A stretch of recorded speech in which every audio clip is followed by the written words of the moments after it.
I designed the perfect wedding. There was just one problem. My fiancé hated it. When I asked Reddit if I was wrong, their verdict didn't just cancel my plans, it changed my life. My name is Ethan, and I was a monster. Not a fire-breathing, village-destroying monster, a subtler, more modern kind. A Groomzilla. My poison wasn't rage, it was a relentless, soul-crushing pursuit of aesthetic. Before the madness, I was just a moderately obsessive graphic designer with a keen eye for kerning and brand cohesion. My fiancée, Chloe, is a pediatric nurse whose idea of a perfect day involved sweatpants, a dog, and a Lord of the Rings marathon. She was my calm. My chaos was confined to Pantone swatches and font pairings. I loved our contrast. The crack appeared not with a bang, but with a Pinterest board. 18 months ago, on a cozy night, Chloe slid her laptop over to me, eyes sparkling. "I started a mood board," she said. The board was titled Our Wedding, 3 less than signs, and it was a beautiful, chaotic explosion of things she loved. Wildflower bouquets, mismatched vintage china, a photo of us laughing under a string of cafe lights, a cake topped with fresh berries, a quote about love being messy. My designer brain short-circuited. It wasn't a vision, it was a collage. There was no color story, no thematic through line. The fonts in the inspo pics alone gave me hives. "It's great, babe," I said, the lie tasting like ash. "So much energy." "I was thinking a big barn, maybe, or a garden, something relaxed and fun," she said, snuggling into my side. "Absolutely, relaxed but elevated," I said, the first tendril of the Groomzilla unfurling in my mind. "We should think about a cohesive narrative, a vibe." That night, after she fell asleep, I created a new board, Project Union Ease Master. I started with a single stunning photo of a geometric terrarium, clean lines, muted greens and whites, sharp modern calligraphy. From that seed, a theme grew, modern geometric greenhouse. It was sleek, controlled, tasteful, and utterly, completely mine. I presented it to Chloe a week later like a CEO unveiling a quarterly report. "I took your love of nature and my love of design and synthesized them," I explained, clicking through meticulously curated images. "The venue will be a modern conservatory. The palette is slate, fern, ivory, and gold accent. Geometric terrariums as centerpieces, a custom monogram based on the Fibonacci sequence. It's us, but refined." Chloe blinked, her smile faltering. "It's very beautiful, Ethan. It's just a lot cooler than I pictured. Where are the colors? The life?" "Life is implied in the greenery," I said, as if explaining a basic design principle. "Color would clash. This is about harmony." I saw the doubt in her eyes, but I kissed her forehead. "Trust me, I've got this. You have enough on your plate at the hospital." I framed it as a gift, lifting the burden. In reality, I was commandeering the ship. And so the slow takeover began. What started as helping became managing. I created a shared spreadsheet with tabs for vendor outreach, budget, timeline, and, infamously, a design Bible PDF with hex codes for our colors, approved fonts, and mood images. I insisted on approving every sample, the linen napkin fold, the taper candle width, the specific shade of fern for the maid of honor dresses, which I insisted be uniform, not the mismatched blues Chloe wanted. Chloe's protests were gentle at first. "Do the napkins really matter? My bridesmaids hate this dress style. My mom wants to bake her famous peach pies instead of having a fondant cake." My responses were always a variation of the same calm, condescending mantra. "I hear you, but for the overall vision to work, we need cohesion. It's about the guest experience. It has to be seamless." I became a tyrant of taste. I fired a florist for suggesting dahlias, too unruly. I had a 3-hour meeting with the calligrapher on the ink viscosity for the place cards. I nearly caused a nervous breakdown in a bakery manager when I rejected the 7th cake frosting for being 0.5 shades too ivory, leaning into ecru. Chloe withdrew. The light in her eyes when talking about the wedding dimmed, then sputtered out. She stopped offering opinions. When asked, she'd just say, "Whatever Ethan thinks is best." I mistook her surrender for trust. I was riding a wave of creative control, blind to the fact that I was drowning the joy of the woman I loved. The crack became a fissure the day we toured the final venue choice, the Apex Conservatory, a stunning glass and steel structure. It was my vision made real. As the event coordinator, Janet, gushed about the architectural purity, Chloe stood silently by a glass wall, looking out at the actual, untamed woods beyond. "We can have the ceremony on the central dais with the geometric arch," Janet said, pointing to my custom-designed powder-coated steel arch that would cost more than my first car. "Perfect," I breathed. Chloe spoke softly, still looking out. "Could we maybe get married out there, in the woods? Just a simple arch of branches?" Janet and I shared a brief, pitying look. "Oh, honey," Janet chuckled, "the weather, the bugs, the footing, and it would completely disconnect from the aesthetic of the reception in here." "Exactly," I said, putting an arm around Chloe. "It would break the narrative flow. The transition from wild woods to cultivated, elegant conservatory is the story. Getting married out there would be a non sequitur." Chloe looked at me then, not with anger, but with a deep, weary sadness I didn't understand. She just nodded. A non sequitur, right. That night she didn't want to watch a movie. She went to bed early. I stayed up tweaking the layout in CAD software, feeling the satisfying click of every element aligning perfectly. I was building my masterpiece. I had no idea I was laying the bricks for my own humiliation, one perfect, sterile brick at a time. The friction was no longer subtle. It was the background noise of our lives, a low hum of resentment. My parents, funding a significant portion, loved my professional approach. Chloe's family, a boisterous, pie-baking clan from Wisconsin, was baffled and hurt. Her mother, Linda, called me the wedding general. It was meant as a joke. I took it as a compliment. The breaking point for Chloe's side came with the pie ultimatum. Linda, beaming with pride, presented us with a binder of family recipes at a dinner. "I've been testing the bourbon pecan for fall, or maybe the classic apple. We can do mini pies instead of a cake." I smiled my patient, explaining smile. "Linda, that is so thoughtful, and the pies sound delicious. For the rehearsal dinner maybe, but for the wedding, the cake is a central design element. It's a 4-tiered geometric structure with edible gold leaf and succulent accents. It is the theme. Pies wouldn't fit the visual narrative." The table went quiet. Linda's face fell. Chloe put down her fork with a precise click. "The pies are the narrative, Ethan," Chloe said, her voice quiet but clear. "The narrative is family and tradition and love that doesn't need a hex code." I was stunned. She was challenging me in public over pie? "Chloe, we've had this discussion. Cohesion, the guest experience. The guests are our family. They'd love the pies. Why is their experience about looking at something perfect instead of eating something made with love?" "Because it's not just a party, Chloe. It's a brand launch. It's the first day of the rest of our lives, and it needs to set the tone."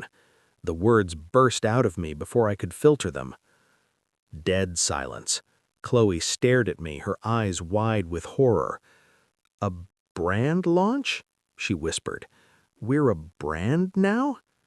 I backpedaled, flustered. "You know what I mean. It's a statement." She didn't speak to me for the rest of the night. The next day, she moved her wedding planning folder, the one with the wildflower pictures, from the shared drive to her personal laptop. It was a digital divorce. I was frustrated but not deterred. She was emotional. She'd come around when she saw it all come together. I decided to double down. I commissioned a custom scent for the venue called Petrichor and Steel to be diffused.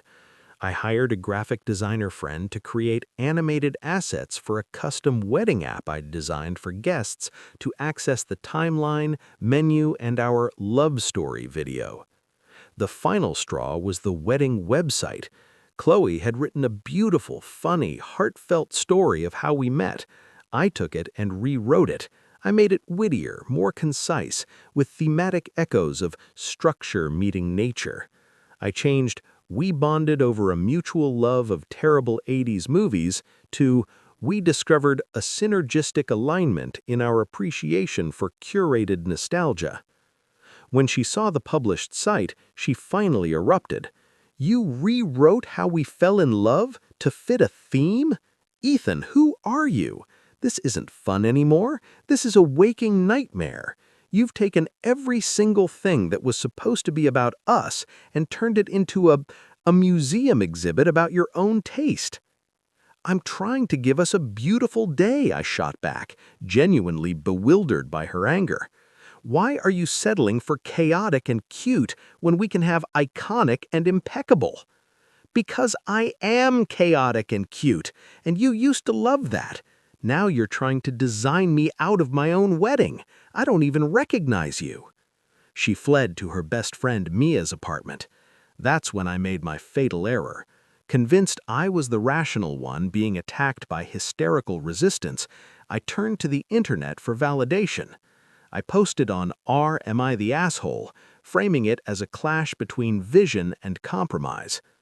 Title: Am I the asshole for wanting a cohesive, aesthetically perfect wedding when my fiancé wants a fun, messy one? Post: I, 30M, am a designer. My fiancé, 29F, is not. I've taken the lead planning our wedding to create a beautiful, cohesive event with a strong theme, modern geometric greenhouse.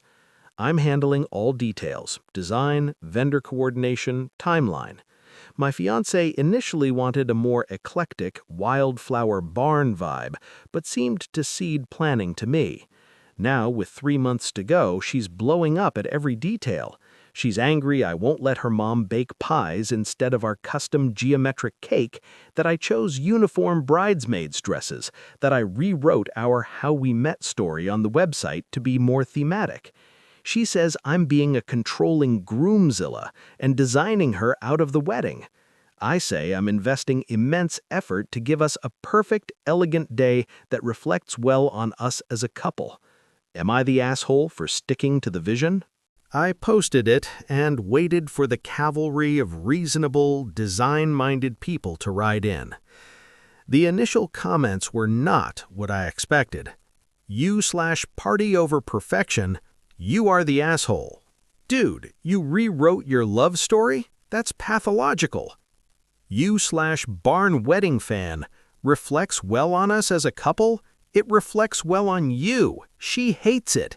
That's the opposite of reflecting the couple." But it was the reply from a user named You/former Bridezilla Rehab that got my first real pang of anxiety. You/former Bridezilla Rehab, "Oh, honey, you are in the trenches and you don't even know it. Let me translate your post.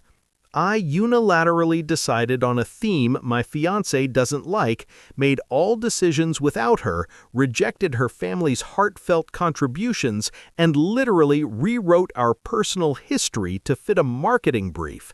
She's unhappy. Am I wrong? Yes, you are the asshole.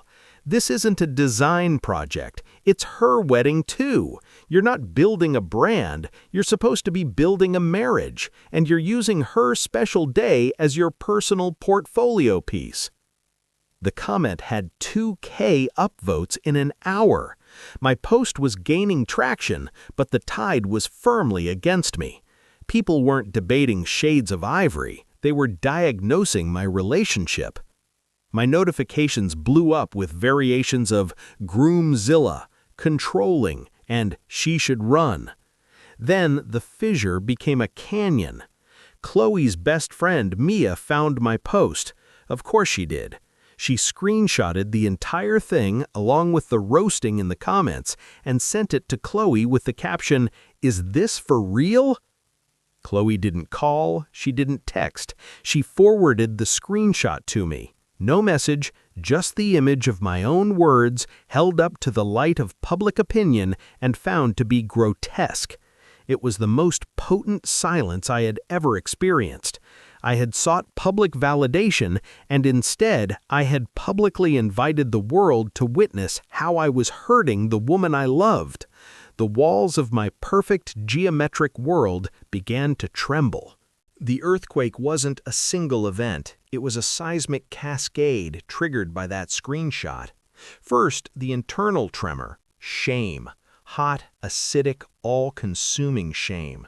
Reading the comments not as a misunderstood artist, but as an outsider, was a perspective shift so violent it felt physical. Portfolio piece, controlling, emotional labor vacuum. He doesn't see her as a person, he sees her as a prop in his Ethan TM launch. The phrases looped in my head. Then the real-world aftershock. Chloe came home. She was calm, frighteningly so. She placed her engagement ring, a delicate vintage piece she loved, which I had privately worried didn't fit the palette, on the kitchen counter. "I need space, Ethan. I'm staying with Mia." "Chloe, please, the Reddit post. I was frustrated. I framed it wrong." "You framed it perfectly," she said, her voice hollow. "You showed your true priorities, the vision over me, the aesthetic over my family, the guest experience over my happiness. You even rewrote us. That post, it was the clearest you've been in a year." A single tear tracked down her cheek, but her expression was resolute. "The wedding is off. You can have your perfect geometric greenhouse. I won't be in it." She left. The click of the door was the sound of my future disintegrating. I sat in the silent, impeccably designed apartment, surrounded by the artifacts of my tyranny, the mood boards, the fabric swatches, the 3D printed model of the cake. It all looked sterile, soulless, a museum of my own ego. In a daze, I updated my Reddit post. Update. She saw the post. She left. The wedding is off. You were all right. I am the Groomzilla. I have destroyed the best thing in my life for the sake of place settings and font choices. I don't know what to do. If the original post was a fire, the update was a thermonuclear blast. It hit r/all. Upvotes 89K. Comments 22,000. My humiliation was now a trending topic. The comments were a brutal symphony of "I told you so," pity, and astonishingly detailed advice. Top comment, "You/wedding fought here." 35K upvotes, awarded Take My Energy and Argentium. OP, I've shot 300 weddings. The perfect ones are always the saddest. The messy, pie-filled, uncle dancing too hard, rain-soaked, laugh-filled ones are where the love is. You designed the set for a love story, then fired the lead actress for not matching the drapes. You need to understand, the wedding is a day. The marriage is the lifetime. You just set the lifetime on fire to polish the day. My advice, if you love her, stop. Stop all planning. Cancel every vendor. Eat every deposit. Tell your parents it's off. Then get on your knees and beg for forgiveness, not for the wedding, but for the year of dismissing her soul. You need to be sorry for the why, not the what. You/divorced because of chairs. 28K upvotes. Welcome to rock bottom. I was you, but with Chiavari chairs. My wife left me 3 months after our perfect wedding because she realized the man who cared more about chair spacing than her smile wasn't the man she married. It took me 2 years of therapy to understand my need for control was a mask for deep-seated anxiety. You're getting your wake-up call earlier. Listen to it. You/Chloe, if you're reading this, 17K upvotes. Chloe, girl, run, do not look back. But also, OP, this level of self-flagellation is a start. Now you have to change, not to get her back, but because you owe it to yourself not to be this person. But the most devastating comment came from a throwaway account. You/ThrowRA sad nurse. 5K upvotes. I'm a pediatric nurse. My days are chaos, bodily fluids, and tiny humans in crisis. The last thing I want at my wedding is more curated narrative. I want pie. I want my clumsy dad to dance. I want my friends in comfortable dresses. I want to feel like my partner sees me, not a character in his production. You didn't just plan a wedding she didn't want. You showed her that when faced with the choice between Ethan's vision and Chloe's happiness, you'll pick the vision every time. That's the real non sequitur. It felt like it was written by Chloe herself. It probably was. The anonymity of Reddit had held up a mirror, and I was staring at a monster I'd created. The earthquake had leveled everything. My relationship, my wedding, my self-image. All that was left was rubble and a million strangers pointing at the wreckage, explaining exactly how I caused it. I spent the next 72 hours in a haze of misery. I called the venue, the caterer, the florist. The wedding is canceled. I didn't give reasons. I ate tens of thousands of dollars in deposits. My parents were furious and confused. After all that work, my mother cried. I didn't have the energy to explain. On the 4th day, I drove to Mia's apartment. I didn't call, I just stood outside like a stray dog. When Chloe came out, to avoid me, presumably, I didn't try to touch her. I just held out a single sheet of paper. It was a cancellation notice for the Apex Conservatory, and beneath it, in my own handwriting, I had written, "No more vision, no more plan, no more brand. Just you, if you'll still have me. I am so sorry. I don't deserve you, but I will spend every day trying to." She took the paper, read it, and looked at me. The anger was gone, replaced by a profound, weary sadness. "I don't know who you are anymore, Ethan." "I'm starting to not know either," I said, my voice breaking. "But I want to find out, and I want you to be there when I do, not as a prop, as my guide." She didn't say yes, but she didn't throw the paper in my face. She folded it carefully, put it in her pocket, and said, "I need more time." It was a thread, a single fragile thread where once there had been a grand geometric arch. It was the only thing left standing after the quake, and I clung to it with everything I had. The aftershocks were logistical, financial, and deeply, deeply personal. Logistically, I became the demolition crew for my own disaster. Unplanning a wedding is infinitely harder than planning one. Every cancellation call was a fresh humiliation. A vendor's confused or sympathetic, "Oh, I'm so sorry to hear that," twisting the knife.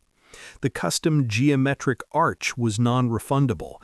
I now own a $4,500 powder-coated steel sculpture sitting in a storage unit, a monument to my folly. Financially, it was a bloodbath. My parents, though disappointed, helped cover some of the lost deposits.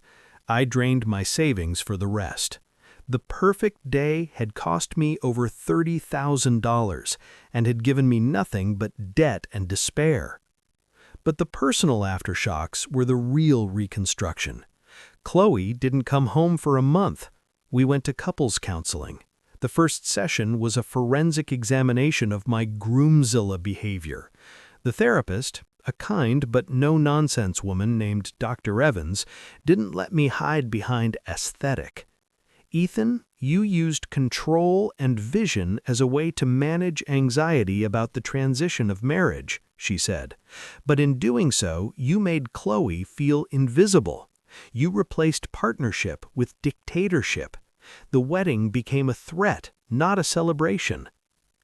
Chloe finally spoke her truth in that safe space. "It felt like you were erasing me," she said, tears flowing freely now. "Every time I liked something, you'd explain why it was wrong. You made my taste feel stupid, my family's contributions feel cheap. You wanted a mannequin who looked like me, not me." Hearing it framed so clearly, in a room where I couldn't defend or explain, was agonizing. She was right. I had been a tyrant. I provided one final update to Reddit, which had morbidly been following the saga. The post was titled, "Final Update, the wedding is canceled. I am the asshole. Now I have to learn how not to be." I detailed the cancellations, the therapy, the fragile peace with Chloe.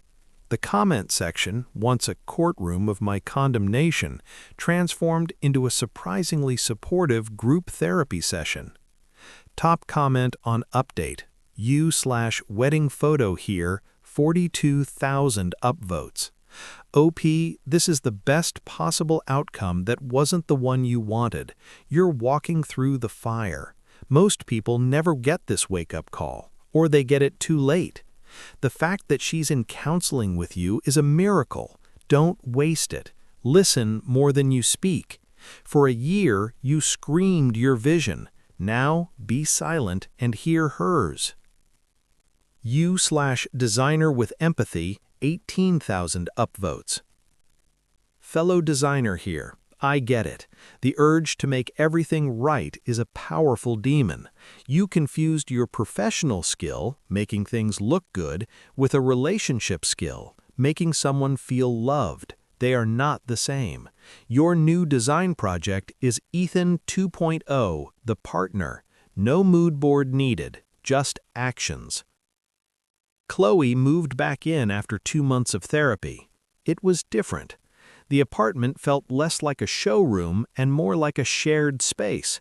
I took down the geometric mood boards. I put up a framed photo of us, laughing, covered in mud after a hiking trip, a picture I'd once vetoed as not us at our best. It was us at our most real. The realignment wasn't about planning a new wedding. It was about deprogramming my own instincts. One evening, Chloe was browsing online and said, "Oh, these plates are cute." Old Ethan would have immediately assessed their compatibility with our dinnerware, their material, their trend longevity. New Ethan took a breath and said, "Tell me what you like about them." She looked at me surprised. I don't know. The little lemons are cheerful." "They are," I said, and meant it. Cheerful is good. It was a tiny moment, but it felt like a seismic shift in the right direction. I was learning to value her joy over my judgment. The biggest test came when Chloe's sister got engaged. They asked for planning advice. My stomach clenched. Chloe looked at me, a silent question in her eyes. I took a deep breath. "I have one piece of advice," I said. "Whatever you do, make sure at the end of the day you're both just excited to eat the cake, however it looks." Chloe smiled at me then, a real, warm smile that reached her eyes for the first time in a year. It felt like the sun coming out after a long, self-imposed winter. The aftershocks were softening. The ground was becoming stable again, but the landscape of our relationship was forever altered. The trust that had been so easily given was now a cautious, slowly rebuilding thing. I had proven myself capable of profound selfishness. Now I had to prove day by tiny day that I was capable of something else. A year and a half after the cancellation, on a crisp autumn Saturday, I married Chloe. There was no theme. The venue was the public park where we had our first picnic. We got a permit for the grove of oak trees. Chairs were rented, plain and simple. They were not chiavari.